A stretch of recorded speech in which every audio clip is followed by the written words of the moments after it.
Hello and welcome to It'll Be Alright in the 90s, the podcast where it doesn't matter if you're black or white as long as you're rose tinted. I'm your host, Alex Greenwood, and joining me is my co-host, Stu Jocelyn. Stu, can I just say, you look wonderful tonight. Oh, well, that's very kind of you to say, although I'm going to have some less than complimentary things to say about that song as we get into the chart. That's definitely one I've got noted down to discuss. But it's good to be back doing another random UK Top 40, isn't it? Yes, it is, especially when we have our resident pop expert, Joe Barter, joining us, which he will be later. So, yes, I'm looking forward to it. Before I go any further, I have to just say to anyone who listened last week, do not worry. I am not going to be talking any more about racing car liveries today. So don't worry. I got all of that out of my system last time, so don't worry. I was in the office the other day. We had a tranche of mail from people asking you to speak more about racing car liveries, but Jeff was putting it all in the waste disposal. Really? Well, I don't blame him. He's probably trying to spare everyone else. Or maybe there's just an opportunity here for a splinter podcast, a side podcast for just discussing liveries of 90s racing cars, which I absolutely could do. I mean, yeah, sounds good to me. I thought he was getting rid of them because you'd already read them, but clearly he was just trying to divert them away, which is something else entirely.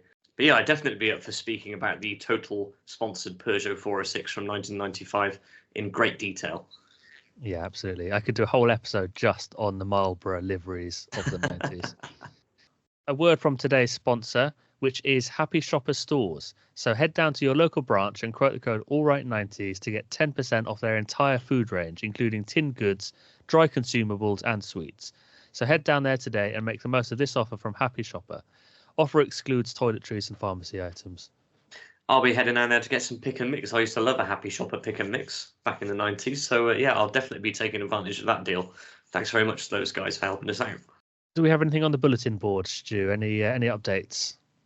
Just one thing for me, which is that as we record this episode, it's the 27th of March, and it's the 30th anniversary of one of my team, the Mighty Villas, greatest ever Cup victories. League Cup final, 1994, Villa 3, Man United 1. We stopped Man United from winning the treble that year. They won the league and the FA Cup, of course, in that season. But a brace from Dean Saunders and a goal from the much-missed Dalian Atkinson fired us to the League Cup in 1994. And it had everything. You know, Mark Bosnich wearing that shirt. Les Sealey, another player who's much missed now, in the other net for Man United. I rewatched the Andrei Kanchelskis handball on the goal line, which was for our third goal. Dean Saunders scored the penalty just as the clock ticked over into 90 minutes. And it's never a penalty in a million years. You know, his hand's down by his side. I don't think it would be given today. Although, actually, no, maybe it would be given today, come to think of it. But I still don't think it was really a penalty and not really necessary. But there we go. Just a shout for the 30th anniversary of one of Villa's greatest ever cup victories. Is that your favourite Aston Villa match, do you think? I think it might be. I mean, we won it again in 96, and that was Villa 3, Leeds 0, and Savo Milosevic scored a pretty special goal in that final. But the 94 League Cup final, I mean, you might know, I've probably spoken about this before, but I had the highlights of that victory on a sort of Villa compilation VHS that I'd managed to get hold of, and I watched them many, many times. So, yes, that match does have a special place in my heart. And, of course, Bozzy wears that shirt, so I suppose it really does have to be that match, doesn't it? It does, yeah. The official goalkeeper shirt of the pod. The only thing I want to mention for the notice board today is I just want to sort of bring everyone's attention back to something that we have talked about in the past. I think it was on the Britpop episode that this came up. It was actually the title of that episode, and I think today's episode is a good time to bring it up, which is the Jocelyn theory, because I think we've forgotten we haven't had any correspondence of suggestions for what they think might fit into that theory. Stu, can you just remind everyone what the theory is?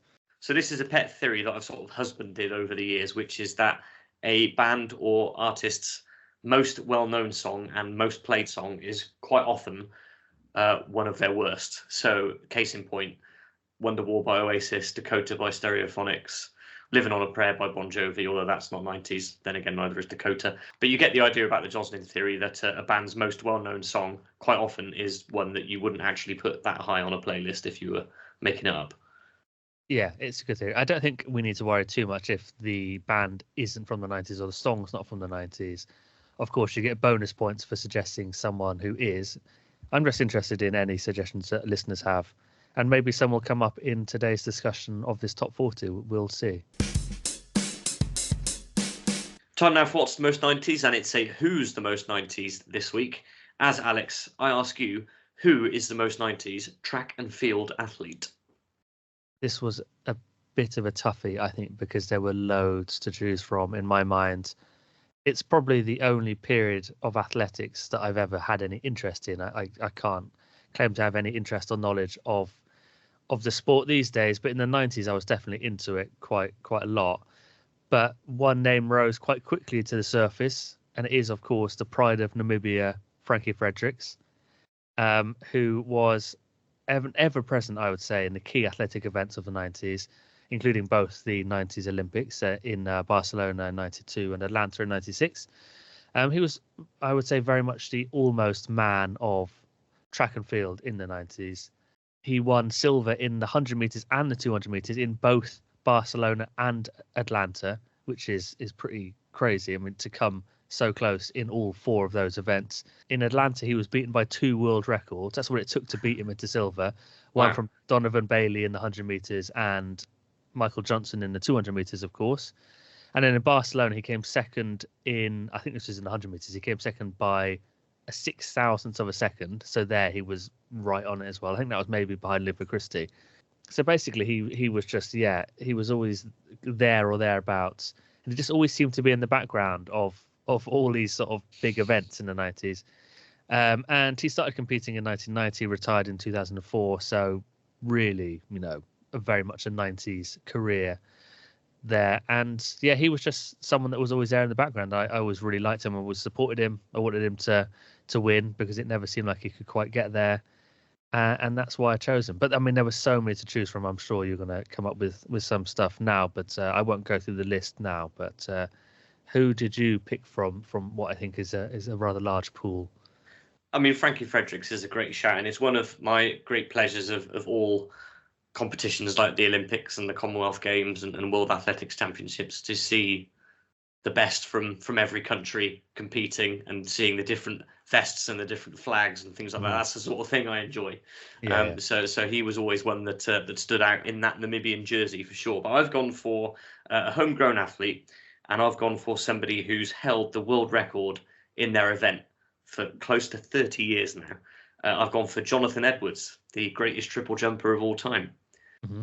So he's held that world record since 1995, and that's 18.29 meters in the triple jump, which is undoubtedly, by the way, the stupidest track event of them all.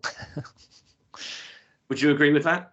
It is kind of daft, yeah. It just seems sort of scraping the barrel for different things you can do, kind of on track. I think so. Field. I mean, long jump, let's see how far someone can jump. High jump, let's see how high someone can jump. Yeah. But triple jump really is neither here nor there. No. Let's see who can jump the furthest, having taken 3 big strides. I don't know. I've never really got it. Anyway, classic again vest, classic TDK sponsored vest when he made that world record in 1995. Interestingly, after his career ended in the triple jump, he hosted Songs of Praise on the BBC for a long time. Yeah. Before then renouncing his faith. Yeah. Which was interesting to read. I also know what happened. Yeah, there's not a lot of detail out there online, it has to be said, but you have to wonder, what happened there. But just the fact that he's held a world record in a Olympic sport for nearly 30 years now, just goes to show you what an achievement that was. And it wasn't wind assisted or anything like that, because of course, wind assisted records don't count. He also won Sports Personality of the Year in 1995 as well, just to back up that achievement. One of the greatest British athletes of the 90s, I would say, certainly one of the most famous British athletes during the 90s. I've gone for Jonathan Edwards. That's great. It's great to have a 90s record that still stands. There can't be many of them around. I'm not sure if Michael Johnson's has been broken now, but I know that stood for a really long time. Mm-hmm. So, it's a good choice for that reason. And like you say, a classic jersey. It was almost like the British away shirt. I've always seen it as that because it was mainly blue, wasn't it? That's right. With the 2 stripes across it. And in Gothenburg, of course, which is a very 90s Swedish city, I think, Gothenburg. You don't hear much about the football team Gothenburg anymore. I'll save that discussion for what's the most 90s city, which is coming up shortly, of course. Yes, of course. Yeah, but no, a great choice. Actually, we have a bit of sort of preemptive correspondence on this because I couldn't help but ask husband of the pod, Craig Fletcher, who I know is a big athletics fan and certainly was in the 90s. And he has given me a couple of lists. One for the British athletes, and he's got, well, number one is Jonathan Edwards, of course. And then he's got Colin Jackson, Linford Christie, Steve Backley, Roger Black, John Regis, Tony Jarrett, Sally Gunnell, Denise Lewis. And then for the international ones, he says Carl Lewis, Frankie Fredericks. So he's got both of ours in there. Merlin Otti, Michael Johnson, Haile Gebrselassie, Sergei Bubka, Jan Zelezny, Donovan Bailey, Atto Bolden, and that's all of his international ones. So a lot of names on there that I totally on board with. These were big names for sure, and conjure up a lot of memories. I'll pick Carl Lewis out there as obviously a very, very famous athlete, but also a multi-eventer because he was a sprinter and of course also competed in the long jump. And I'm not entirely sure that a lot of that happens these days, does it? I think athletes are much more specialized and concentrate on one or maybe two events in the same area. So 1 and 200 meters, for instance. You don't see anybody being a sprinter and then also having a field event, do you? No, not at all. So that's very cool. I would say Carl Lewis I associate more with the 80s, like the 88 games, I think is maybe where he was at his peak. But I assume he was still going in the 90s. So I'll let it go. But thank you very much, Craig, for those suggestions. All very good. Well, it's time to bring multi-eventing back. And I'd like to announce now my intention for the 2028 Olympics when I'll be 39 years old to compete for Great Britain in the 1500 meters and the hammer. That's what I'm going to do. I'd love to see it. I wouldn't be able to pick the bloody thing up. Just time for a little bit of anecdote roulette. There are a few titles to choose from here. Alex, would you like to hear about my mum and dad in Jersey, my mum losing her rings in the sand on the beach, me smashing my mum's ornamental plates, playing football with a drunk guy in the park, playing water polo at the Springfield, attending a Christian festival by accident, a man with a salt packet on his bum, or tripping over while carrying a roast dinner? Which one of those would you like to hear about? Shall we have... Your mum's heavily represented there, isn't she? She is, yeah. Shall we have smashing your mum's plates while playing Certainly. Indoors? Yeah. Yes, indeed. Well, I mean, yeah, you're ahead of me there. So this goes back to 1993 or 4. It's the morning. I'm getting ready to attend primary school, and I've got a little football indoors, which I just started kicking around at the age of 4 or 5, just like with my dad and things like that. And I thought that the time, just while my mum was getting ready to walk me to school, would be the perfect time to practice some of my emerging skills. I kicked the ball. I got a measure of loft and trajectory, which I hadn't been able to achieve before, and completely wiped out a set of ornamental plates that my mum had only just recently hung on the wall. They were smashed. They were gone completely into smithereens. She ran downstairs upon hearing this noise and burst into tears and was inconsolable about it. And I got a pretty big telling off for playing football indoors and smashing up my mum's ornaments there. But to this day, when we speak about it now, she tends to apologise to me for getting in quite such a state about it when she didn't need to. But I shouldn't have been playing football indoors, so I think it's probably 50-50 there. So that's me playing football indoors and smashing up some of my mum's ornaments. It's a good one. When she came downstairs, were you doing the sort of classic pleading your innocence football stances, doing like the Italian hand gestures and sort of looking really surprised when the referee gives someone a red card for a 2-footed knee-high challenge? Well, I had the presence of mind to turn the collar up on my polo shirt, and I was doing the Eric Cantona insuicent sort of, just peering around to the crowd. So yeah, no, you're right. I could have made a bit more of it and tried to get away with it, but no, there was only one crime that had been committed and one person that had committed the crime. So time now for the main topic at hand, our rundown of the UK Top 40 chart from the 11th of December 1991. Assisting us in our investigation is a returning guest. He's our resident pop expert, not to mention a legend of the pod. It's Diamond Joe Barter. Joe, how are you? Hello, I'm very well, apart from some technical issues which are not worth discussing on mic. We've already done so off mic. But yeah, thank you for having me back. Great to see you again. Great to have you on. And you can actually give us also some much needed first-hand feedback from the 90s night that we held a few weeks ago down at the Three Crowns Chippenham. You did, of course, come down and join us. How do you feel that went down? Yes, it was very good. People were ignoring your carefully curated playlist of songs, which were amazing, and just staring at the massive TV, which was just showing adverts from the 90s.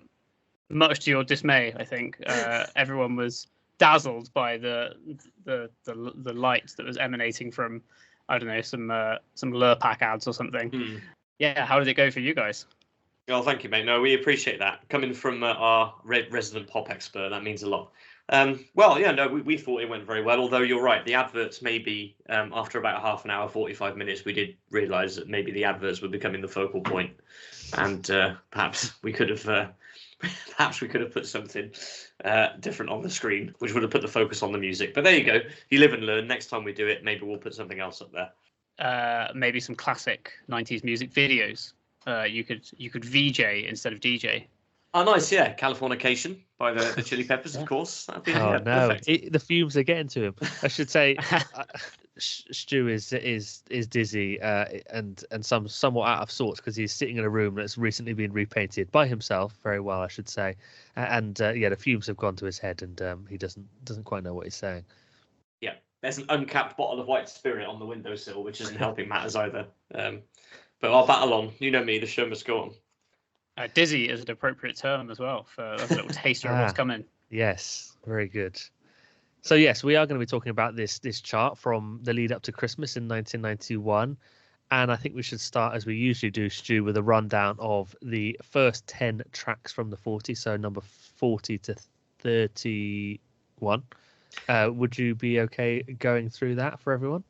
It will be my pleasure. But before I do, may I go down to number 73 in the chart from this week? Oh, yeah. Which I had to look up because the title intrigued me. This is a song called Home for Christmas Day by Red Car and the Blue Car.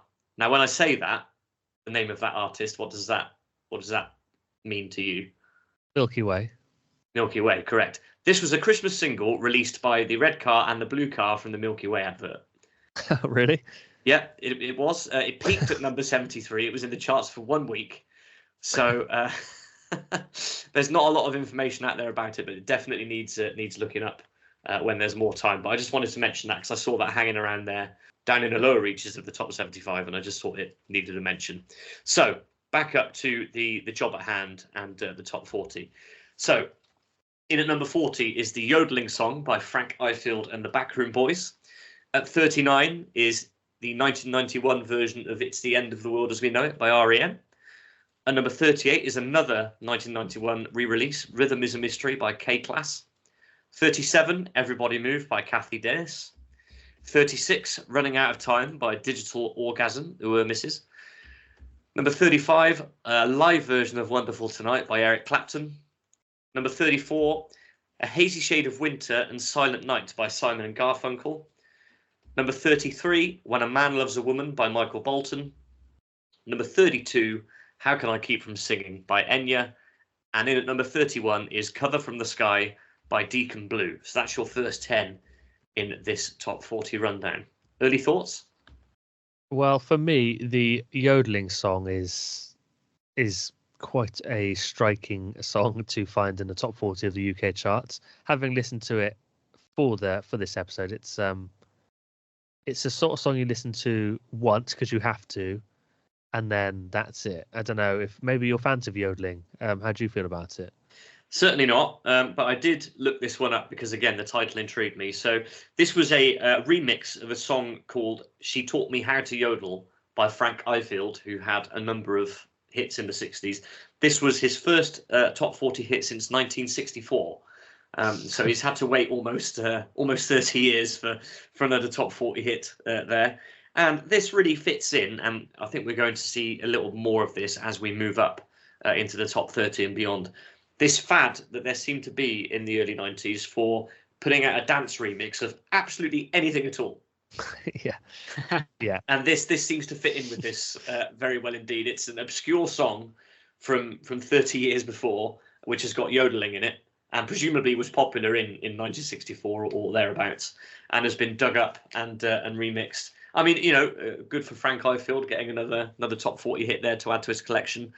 But it definitely fits into this fad, this trend there was at the time for just remixing any old thing and putting it out as a single. Yeah, I should quickly say I have created a playlist for this chart that's on Spotify, which we have linked to in our social media. And this particular track I couldn't find on Spotify, so you may be listening to a slightly different version from what this one actually is, because I think the one that's on Spotify is just, I'm not sure if it is a remix or just a straight up bit of classic 60s yodeling. So bear that in mind when you're listening to it. Joe, you into yodeling? I should probably start by saying this chart is peak me watching the BBC4 Top of the Pops repeats a couple of years ago. I guess they were doing 1991. Mm-hmm. So I recognise a lot of the songs from that. And yeah, this yodeling song, I don't think I know it. I don't know if I recognised it because I saw the name of it on Top of the Pops. But yeah, as Stu teased, there are some other songs coming up in this very chart, which you could probably get muddled up with this one. But no, I don't really have any thoughts or feelings about yodeling song Backroom Boys remix.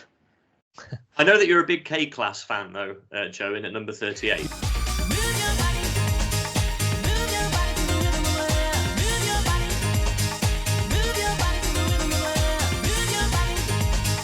Yeah, K-Class are great. And I should have done some research, unless Stu's got his Googling fingers ready. I can't imagine that Rhythm is a Mystery was that old in 1991. But yeah, that is a really good song, and they've got some other really good songs. I think they're part of that Manchester sort of dance. You see their name pop up a lot, especially in the early 90s, and they are well worth your time. A couple of big re-releases here as well. The REM song, which I think was from 87 or 88 or something like that.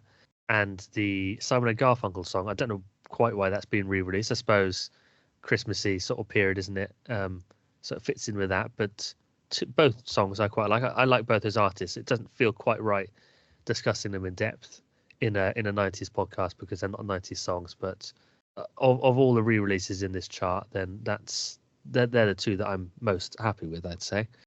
I've got a bit of a K-Class update for you here. This was actually Rhythm is a Mystery's second release from 1991. So it was released in early 91, and it only reached number 61 in the UK. And then this version peaked at number 3 on the UK singles chart. So there you have it. I feel like in those days, people, you might crucify me because this is not a 90s song, but Take On Me is a good example. I think a-ha's Take On Me was released like 3 times before it was a big hit. So I feel like maybe in the old days of the 80s and 90s, record companies, sort of, if they believed in a song, they would keep re-releasing it until it was a hit. Whereas now, I guess maybe, I don't know, I don't want to start talking about like TikTok trends and stuff, but people want a few seconds of a song to go viral on TikTok. Whereas maybe back then, if you know something is an absolute grade A, like weapons grade banger, like Take On Me, you're just going to keep releasing it because surely it's going to be a hit at some point. Yeah, I like that persistence. Stu, do you have anything to say about Wonderful Tonight by Eric Clapton?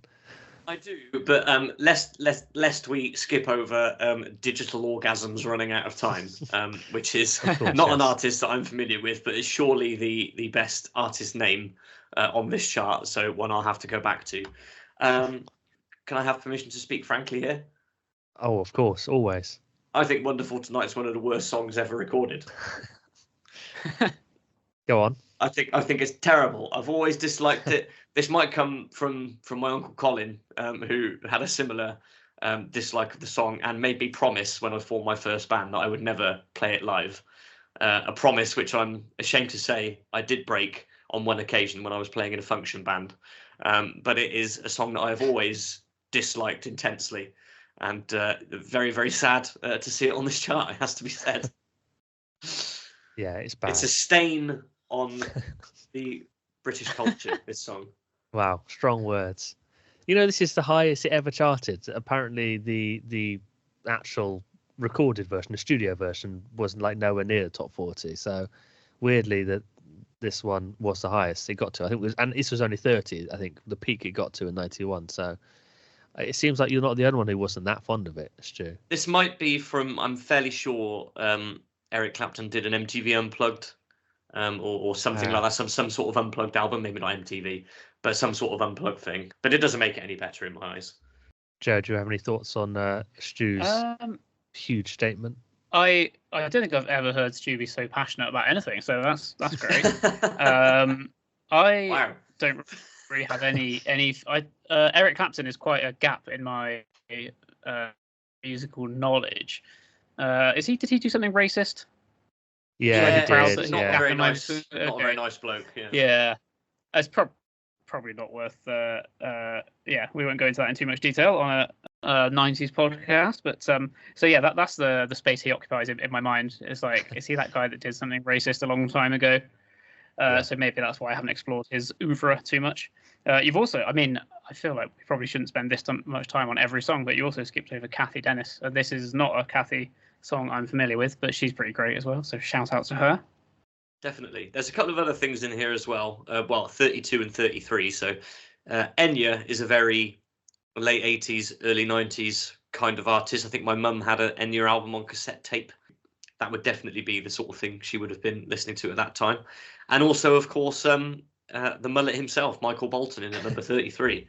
Although my favourite song of his is, of course, 1995's Can I Touch You... there. Oh, God. Great use of an ellipsis. This track, When a Man Loves a Woman, sounds like the first line of that talk being given by a parent to a 12-year-old son. You know, putting an arm around their shoulder and saying, well, son, when a man loves a woman, ... Maybe that's what the song's about. I don't know. Hang on, wait a minute. It's when a man loves a woman, ellipsis. Joe has given us the correct term, please. Yeah, sorry. Got it. That's the trouble. When you get like someone like Joe on, it just puts you to shame with your your lack of vocabulary. Can you think of anyone better to give the talk than Michael Bolton with his oh so powerful voice? You took the words right out of my mouth. Fantastic. Yeah. Sex Education delivered by Michael Bolton. What did you say the other song was called, Stu? Would they make a good double A side? So it'd be When a Man Loves a Woman and Can I Touch You There is the is the other side. Yeah. Which was has a sort of world music feel, because that's just been passed on top of the Hot 95 as we record this, and it's definitely got a sort of world music feel, that track. So in a way, for this sort of period in history, it's kind of good that he's so keen on consent with the other song title. You know, a lot of mullet-headed pop artists and rock stars of this era wouldn't be asking; they'd just be touching someone there, wouldn't they? And then, you know. But on the Enya thing, I should say that I do like this song. This is probably my favourite song from this first 10. I'm not sure if I've ever heard so much reverb on a song, but I love reverb on a song. So fair play to Enya for doing that. And it's actually quite an old folk song, I think this is based on, but I like it.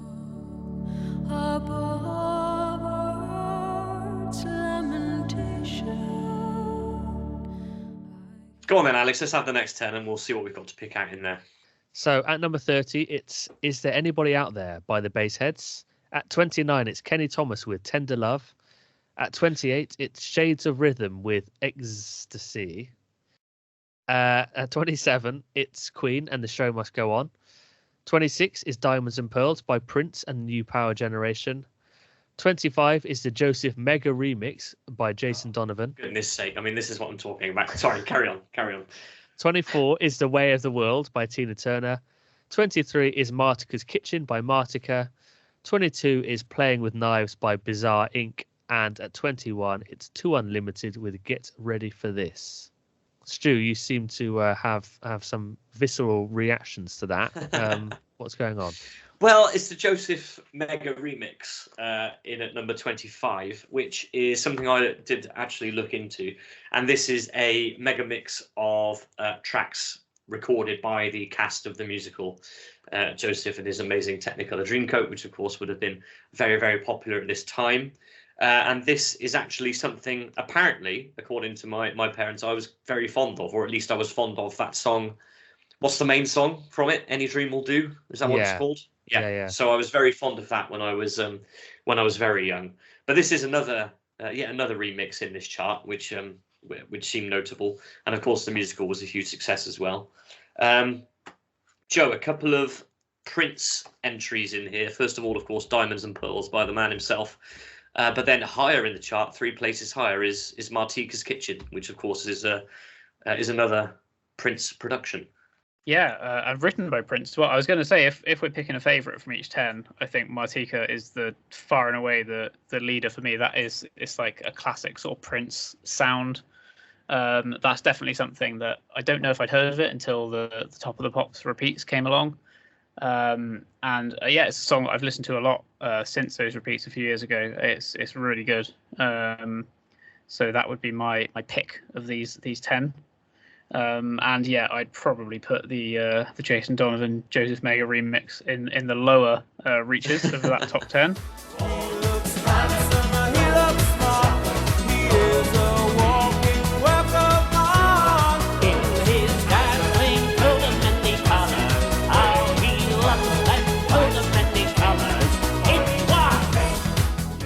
It's bad, yeah. It is bad.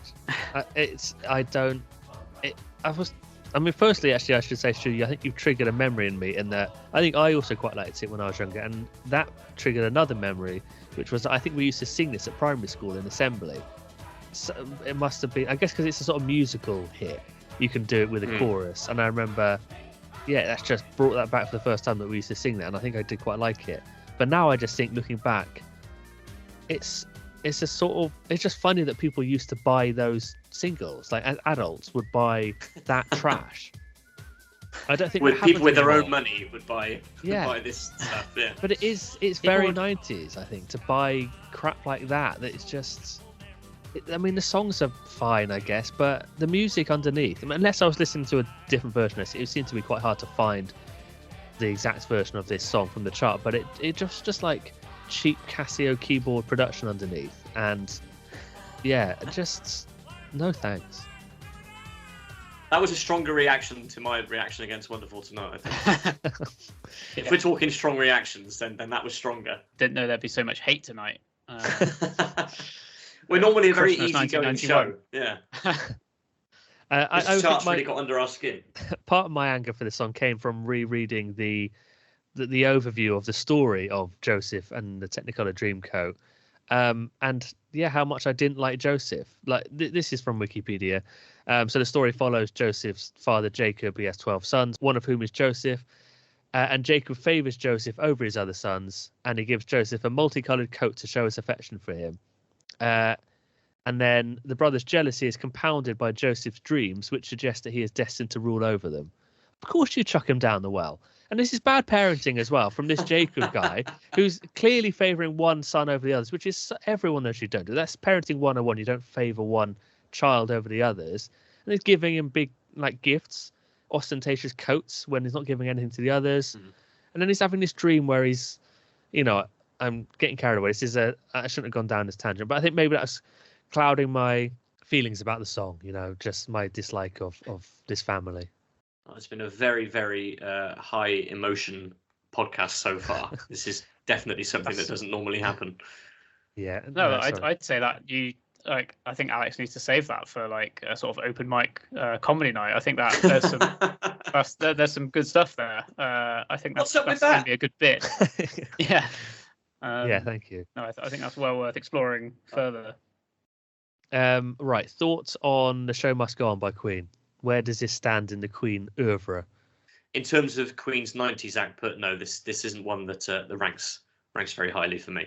It's not. I don't think it's one. It's not like a fan favourite or anything, is it? I don't know much about Queen fans, but I don't think anyone is ranking The Show Must Go On as top tier Queen, are they? I wouldn't have thought so. No, it's bombastic, but it's not Yeah, it's not one of the best, is it? Hmm. Unlike Tender Love by Kenny Thomas, I just have to say that's a lovely ballad. Here I lay all alone, tossing, turning, longing for some of your tender love. I'm waiting for the right moment to come, so I can thank you for the tender love you're giving to me. I was just about to say a quick mention for everyone's favourite BT engineer turned soul singer, Kenny Thomas. With Tender Love, and he had 8 UK top 40 singles, most of which had the word love in the title, if I remember correctly. Let's just have a look here. So we've got Thinking About Your Love, Tender Love, Tripping on Your Love. Yeah, that's 3 out of his top singles. But he sort of seemed to come from nowhere and then disappear again to nowhere. Although Wikipedia reliably informs me that he is now the lead singer of the band Living in a Box. Kenny, if you're listening, please do come on and tell us about your 90s. Please do. We'd love to have you on, Kenny. Definitely. Although I'd like to hear about the BT engineering as well. Hold me nearer, please let me be a part of the tender love you're giving to me. The only other note I have for this 10 is under Playing with Knives by Bizarre Inc. I've just got rubbish written. That's all I've written for that. Maybe our listeners will disagree, but that's all I've got for that. We're going to find something we like soon, I'm sure. Yeah. We must do. It's the law of averages. Into the top 20, then I'm sure we're going to find something positive to say soon, because that's been thin on the ground so far. In at number 20, I don't believe this. Actually, no, I've got to stop the recording here. At number 20, it's the Bare Necessities Mega Mix by UK Mixmasters. Number 19, We Should Be Together by Cliff Richard. Number 18, Am I Right by Erasure. Number 17, It's Right Said Fred with Don't Talk, Just Kiss. And number 16 is James with Sound. Number 15, You Showed Me by Salt and Pepper. Number 14, Vic Reeves and the Wonder Stuff with Dizzy, which is how I'm feeling at the moment in this fumy room. Number 13, Mysterious Ways by U2. Number 12 is Kate Bush with Rocket Man. And at number 11 is Activate, brackets, Come With Me by Alternate. So, I mean, yet another mega mix. And this is getting silly now. I'm assuming this is to do with presumably a re-release or a reissue of the Jungle Book, which had happened in UK cinemas around this time. I haven't looked this up, but I can imagine that that's probably why this has happened, or it was released on VHS for the first time or something. And then they've done a mega mix of all the songs in the Jungle Book. But again, like I say, take anything you like, put it into a mega mix, get it out there. You get a top 40 hit single, no problem. What does interest me more is We Should Be Together by Cliff Richard. Now, I remembered this when I saw the name come up. I remember seeing this again on the Top of the Pops reruns, which we're all very thankful for here. It'll be all right in the 90s because it gives us a lot of good material to work on. This was Cliff's attempt at getting 4 Christmas number ones in a row, technically. So he'd had the Christmas number ones in 1988 and 1990 in his own right. He'd also been a part of Band Aid 2 in 1989. So technically he'd been on 3 UK number 1 Christmas singles in a row. And this was his attempt at 4. If you watch the Top of the Pops performance, the set has been made up to look like a lounge with a roaring fire and Christmas cards on a string above the fire. And Cliff sat in a sort of wing-back chair singing the first verse. And then, of course, inevitably he stands up and starts strolling around the stage. Candlelight everywhere. And it was a level of staging which was sort of a cut above what was on Top of the Pops around about that time, which is why it stuck in my mind. And sadly, it didn't reach number 1. It did actually peak in this position at number 19.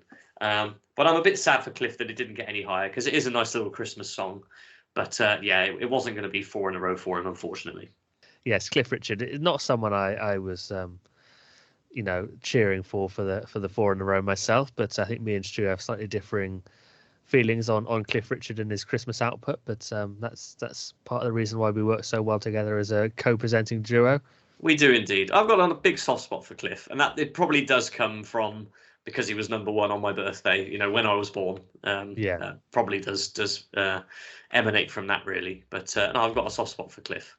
And you've only got a few short years to wait before the Millennium Prayer comes along.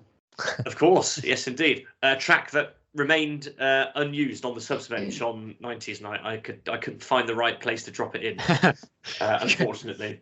Yeah, I did have it ready. I was physically holding you back from the laptop. What about this Dizzy by Vic Reeves and the Wonder Star?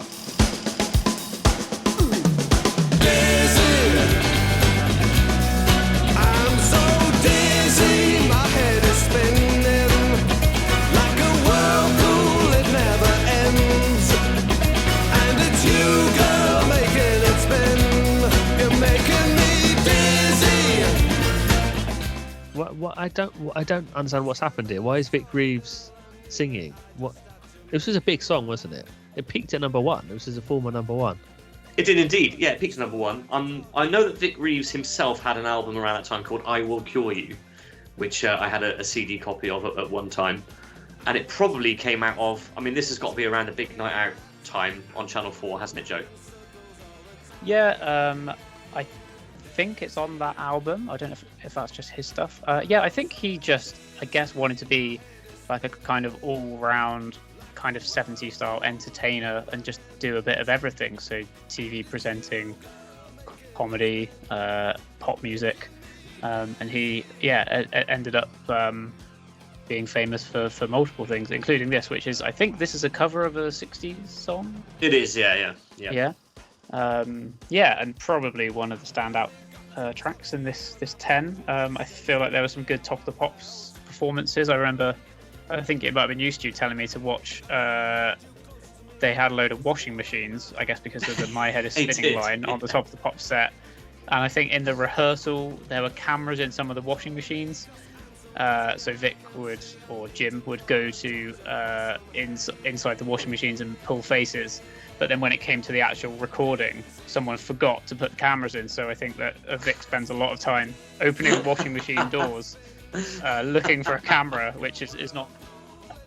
So that I'm sure is on YouTube and worth tracking down. Yeah, that's possibly my favourite on this list. Although I was going to talk about, definitely not my favourite, but one that stood out. Again, probably as a result of the Top of the Pops repeats. I think "Don't Talk, Just Kiss" is like seared into my brain. The Right Said Fred song. I think they've actually got a decent female vocalist on that one, as opposed to just the Right Said Fred chap singing. It's a singer called Jocelyn Brown who's goes completely uncredited. Brown. Yeah, in the in both the single and the video. There's no reference to what her name is or anything at all. She's completely uncredited. I've always been a bit intrigued by Right Said Fred. They seem to me to be a little bit of an outlier at the time in terms of what they produced. But obviously the public loved it, and I've always had my favourite member of Right Said Fred has always been the guitarist, who's the only one who has hair. And I feel like he stands out in the same way that the drummer from ZZ Top doesn't have a really long beard. But of course, the even better thing about that is that his name is Frank Beard, and he doesn't have a beard. But again, we're digressing. I think Right Said Fred are a bit like Eric Clapton. They've done something unpleasant away from music. Yeah. I don't think. I think were they quite like anti or something, or maybe. I don't want to say anything libelous about Right Said Fred on your podcast, but again, there's something in the back of my mind. There's some sort of alarm bell going off when we talk about is it Fairbrass? Yes. Yeah. Is that their name here? Fairbrass Brothers. So yeah, maybe I shouldn't have brought them up. Maybe we can swiftly move on. Oh, we'll bleep it. Don't talk. Just yes. We get the legal bleep machine out. Yeah, you get you have the best lawyers, don't you, on this podcast? Well, we don't have to. I wouldn't say they're the best lawyers. We've got a lawyer. Yeah. Just a quick comment on number 11, Activate by Alternate. No, it's Activate by Alternate. Yeah. Yes. Activate is the song. Yeah. Alternate and is the band. anyone who is not looking at the chart in front of them, it's active and then the number 8, and then Alton, and then the number 8. And I'm just wondering if their whole back catalogue was words that you could get the number 8 in somehow. I think so. Was there a Motive 8, or is that there's a different group called Motive 8, isn't there? But yeah, I watched the video for that the other day actually when after Stu asked me to do some research into this, and I think I remember them on Top of the Pops as well. They would always wear boiler suits and masks, what would you call it? Like a mask that you buy from B&Q if like Stu when he's painting his room. If there's some fumes, dust mask. He'd want a dust mask. Yeah. These guys were absolutely ready for COVID-19 in their boiler suits and dust masks. You could have a song called Vaccine 8. Oh, yeah, absolutely nice. Perfect. That's a bit of business. Absolutely going to be the joke of the show. Yeah. They have a song called Evapor 8, Infiltrate. Although, weirdly, from a quick Google search, it looks like Infiltrate is written in full. Someone must have forgotten the design department. They must have broken up when they ran out of words that they could base songs around that ended in ATE. Yeah. Right then, let's get into the top 10. Some big hitters on here, finally. So, at number 10, it Smells Like Teen Spirit by Nirvana. Oh, you're doing it, are you? Yeah, it's my turn. Oh, so it is. Sorry.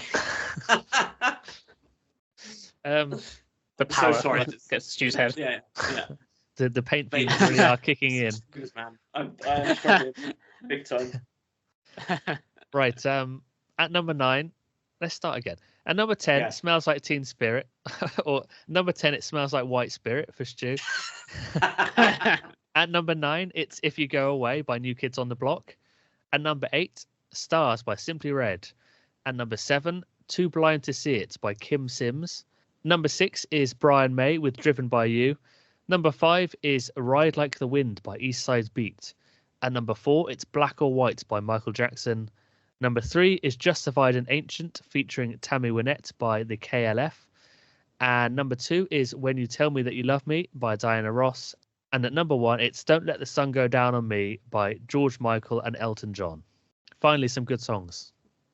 I think so. I mean, I'll get my bad one out of the way first, which is Stars by Simply Red, another group that I don't have an awful lot of time for. Wait a minute, can't you see that I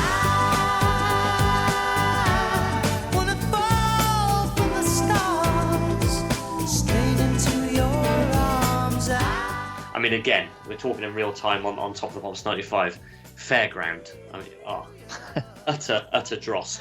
I marked out my stall as not being a Simply Red fan very early in my life. My mum actually had a CD single, or it might have been the album Stars, I can't remember. When I was 2 or 3, I got the tape and just ripped all the tape out of it. Which is another story that gets wheeled out occasionally. So yes, I already knew then that Simply Red weren't going to be to my taste. Well, I actually had quite a scary moment listening to this song in the preparation for this episode, because I actually I caught myself thinking maybe I should start listening to more Simply Red, which was a feeling that followed hot on the heels of me catching myself admiring a Radio 2 playlist quite recently. So I think it's all sort of falling into place for turning 40 next year, which is not something I'm looking forward to. And judging by this, it's terrifying, yeah. But I do have to defend Holding Back the Years, though, because that is an absolute banger of a Simply Red song. Lads, the light bulb's just gone in this room, so I'm gonna have to complete the podcast in the dark. I'm sorry. So it was sorely. Well, it was very difficult to not react to that. I mean, it was like the ghost of Mick Hart was coming down on your heart. Oh boy! I'll tell you what it is. It's that this is a dimmer switch, and I've got a non-dimmer bulb in there. That's what the problem is. So I do need to sort it out. But yeah, there you go. Yes, listeners will not be aware, but Stu's light bulb has just given up the ghost mid Simply Red chat there. Yeah, it's definitely that's gone. Yeah, it's definitely gone. Yeah. Okay. Right. You might be able to BT engineer Kenny Thomas, he might have a few electrician mates, or he might have a bit of electrical knowledge. He might be able to help if you do get him on the podcast. Again, Kenny, if you're listening, it's probably too late by now, but if you're listening, boy, it's really not my day. I can't read my notes now either. Here you go. I'll go straight to number 1 if that's okay with everybody, and then we'll mop up the rest of the top 10 after that. Yeah, go on. Don't Let the Sun Go Down on Me. Right. George Michael with Elton John. I've got a big soft spot for this. Don't let the sun go down on me. Although I search myself, it's always someone else I see. I'm just another fragment of your life. It's a real shame that they fell out sort of after this, and then I don't really think they were on speaking terms before George sadly passed away, which is a real shame. I love the video with, of course, it's a live performance, and Elton sort of wanders out and starts singing the second verse, and I just think it's absolutely fantastic. Great to have a live song as number 1 as well, which I don't suppose happens that often, that a live track gets to number 1. But yeah, no, I really, really like this. It's probably one of my favourite. Clapton couldn't do it. You're quite right, but this is streets ahead of Wonderful Tonight. Streets ahead. I like the fact that George Michael Elton John sounds like it's by 4 people, but it is just 2 people. I did read this on Wikipedia. In the studio version, of course, the original backing vocalists were Cat Stevens, Jerry Beckley from the band America, Dusty Springfield, and Brian Wilson. But apparently everyone was afraid of one another, so they couldn't get a performance out of anyone. But what 4 incredible backing singers to get on a track that is. Yeah. Imagine being in that room. Although I've played in 5-a-side games like that where I've been afraid of everyone I'm playing with, and therefore I haven't performed. I thought you meant you played 5-a-side with Dusty Springfield. Well, if This is the opportunity ever be presented to me, then I can assure you I'll grab it with both hands. Quick shout for Justified and Ancient by the KLF, featuring Tammy Wynette and number 3, which is one of Absolute 90's favourite 90s tracks to play. I think I hear that alongside What's the Frequency Kenneth by R.E.M. pretty much every time I listen to the station.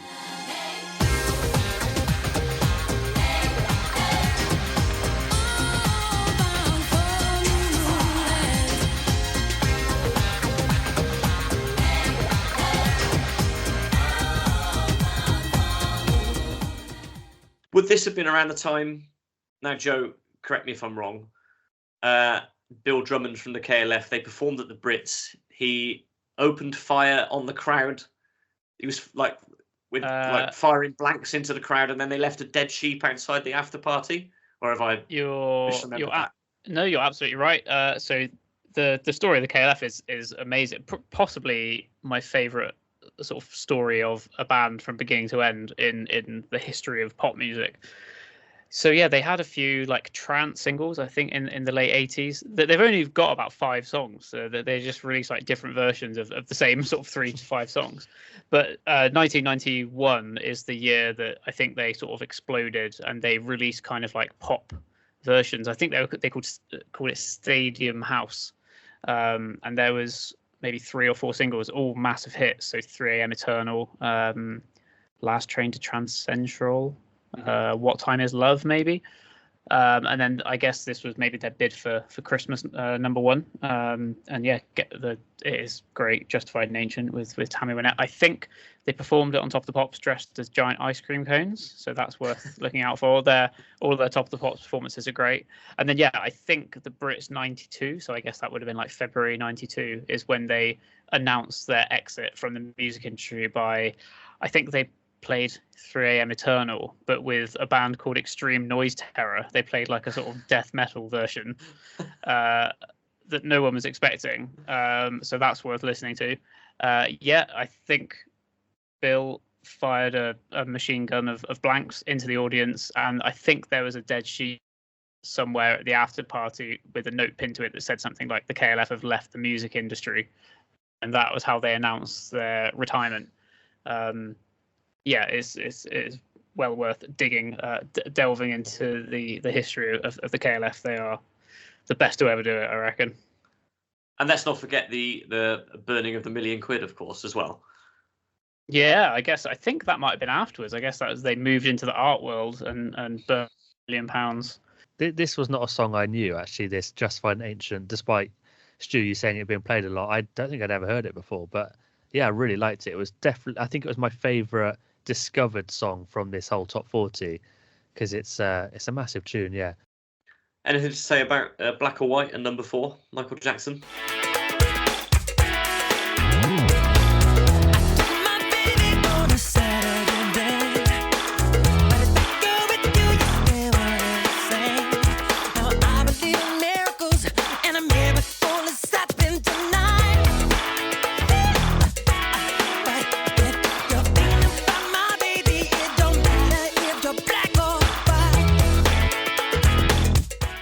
Yeah, this is a tune. It's such a shame, all the Michael Jackson stuff is kind of tempered, but this is.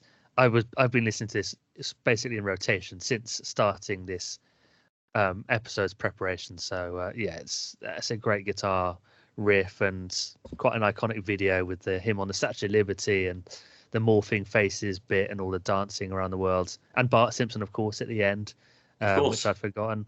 But it's probably one of my top 3 Michael Jackson songs, I think. Well, on this episode, I've been the king of sort of half remembering allegations about people, so I will not go anywhere near Michael Jackson stuff. But yeah, I watched the short version of the video on YouTube. I think there's like a 13-minute one or something. So yeah. I did not watch that, but I did watch the short one. That's the Macaulay Culkin one, isn't it? And is it the guy from Cheers? George Wendt? Yes, absolutely. Yeah, Norm. Yeah. Norm, yeah. And yeah, Alex is right. I think maybe at the time the morphing faces was quite revolutionary in terms of visual effects. Yeah, I've never been a giant Michael Jackson fan, I must say. I like a lot of Janet stuff, and I like the Michael Jackson album that Darkchild did, I think in like the early noughties with like You Rock My World, like that sort of stuff. But yeah, considering he's probably one of the most famous people of all time, I don't know that much about Michael Jackson. I have to admit. Stu, do you like this song? No, I do. Like I say, the video with Macaulay Culkin and George Wendt, probably 2 of the most recognisable American actors of the time. So that just goes to show the kind of pull, obviously, that Michael Jackson had at the time. And this is again harking back to Top of the Pops. Normally, when Michael Jackson released a new video, they would trail it on Top of the Pops for weeks, and it would be a massive video exclusive on an episode of Top of the Pops, like a couple of weeks before it came out. And Michael Jackson videos were always going to be epic and something to really look forward to seeing. So yeah, I think you had Eddie Murphy in one as well, as maybe like a sort of Egyptian pharaoh type character. Yeah, I can't recall. I remember that. Yeah, so they were always big set pieces to look forward to. And talking of Top of the Pops again, I know it's a theme we've returned to a lot in this episode, but just a shout out, of course, for Smells Like Teen Spirit at number 10, possibly one of the most famous compromised Top of the Pops performances of all time, I would say. Yes. Where, of course, they were protesting against having to mime, weren't they? So Kurt singing an octave down, I think, or a tone down or something. And as far as protest performances go, it's pretty good. I do have a big statement about this song, though, a very big statement. So make sure you're sitting down at home. I think this is the best rock song of all time.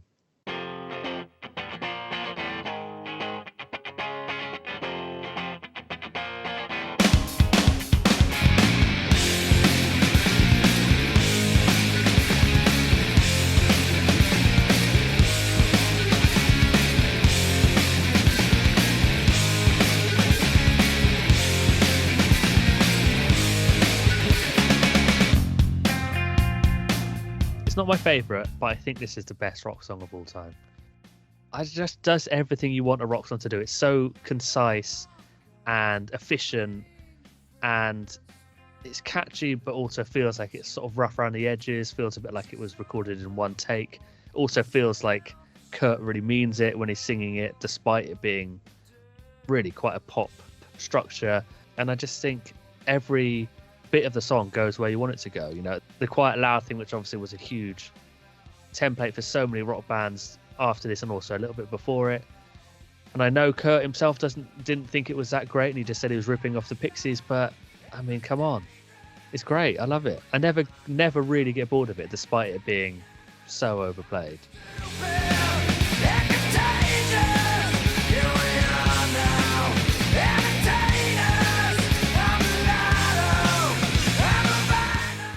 This is the antithesis of the Joslin theory then. This is a band's most famous song also being their best. It is undeniable, isn't it? It's and irresistible. I think everything you said is spot on. And yeah, you're right in that there was people before it, like Husker Du and the Pixies and stuff, doing that sort of thing. But yeah, Nirvana really nailed, I don't know if it is like the pop aspect of it, but they obviously did something that made the masses listen, which I don't think can be said for Husker Du. And it's almost it's like a cliche when you watch like rock documentaries and people are like, everything changed after that song. But I feel like, and obviously I wasn't around at the time, but I feel like there was quite a cultural shift, almost like with films and like The Matrix, how like every film is kind of different after The Matrix comes out, even though there's stuff before The Matrix that does kind of similar things. That's the one that you can kind of pinpoint as the moment.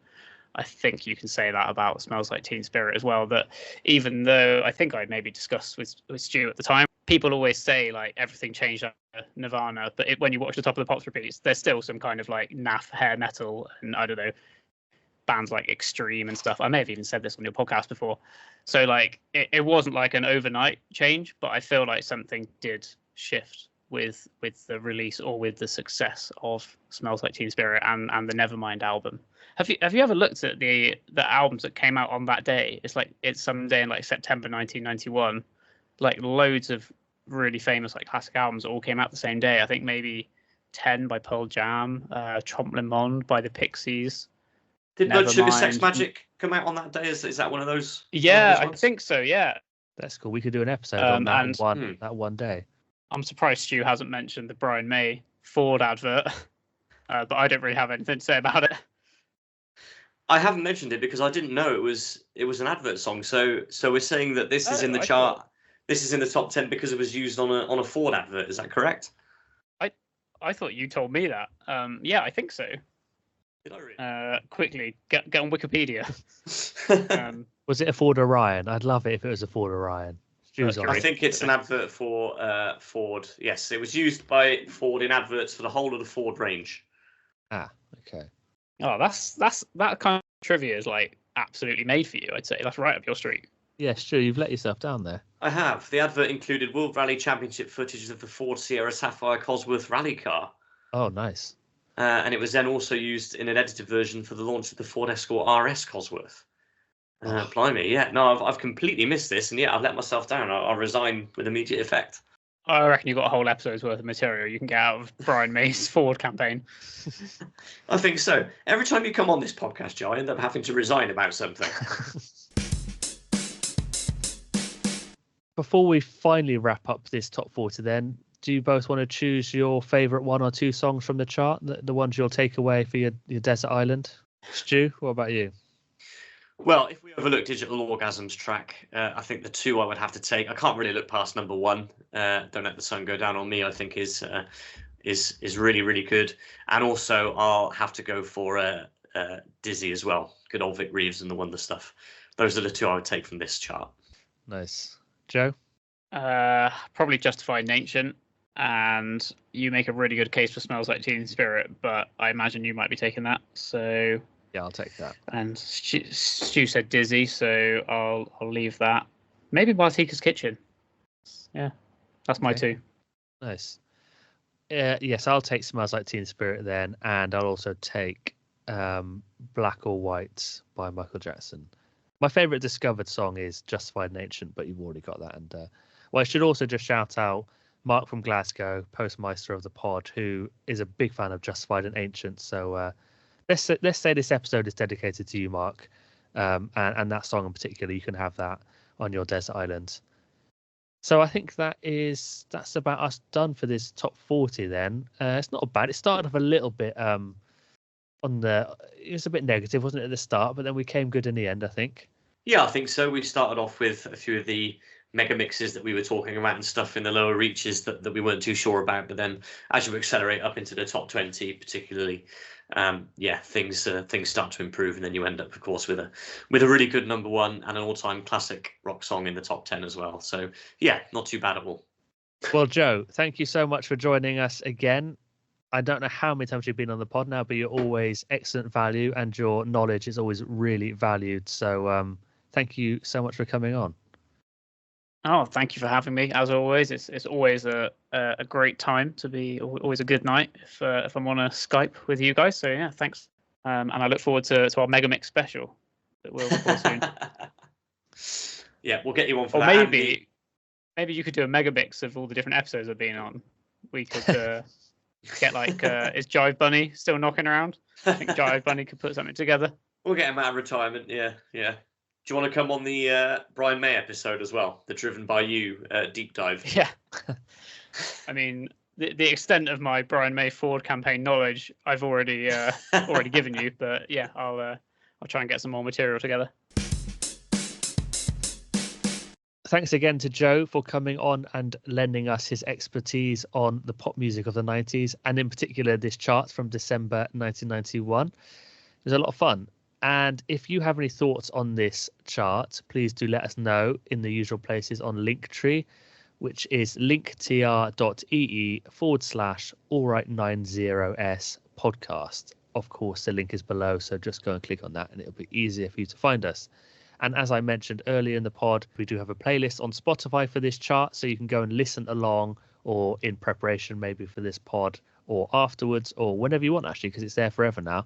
So we'll put a link for that in the episode description below. So click on that and then you can hear the whole top 40 and listen to what we're talking about today. So, I think that about wraps us up, doesn't it, Stu?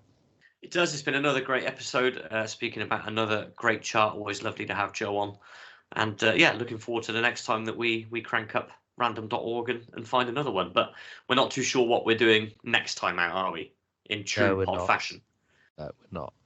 But we'll think of something, we always do. But until next time, I am just off to write a list of words that you can end in the number 8.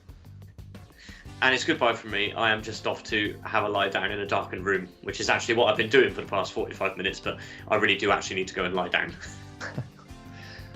See you next time. That's all for now. Goodbye.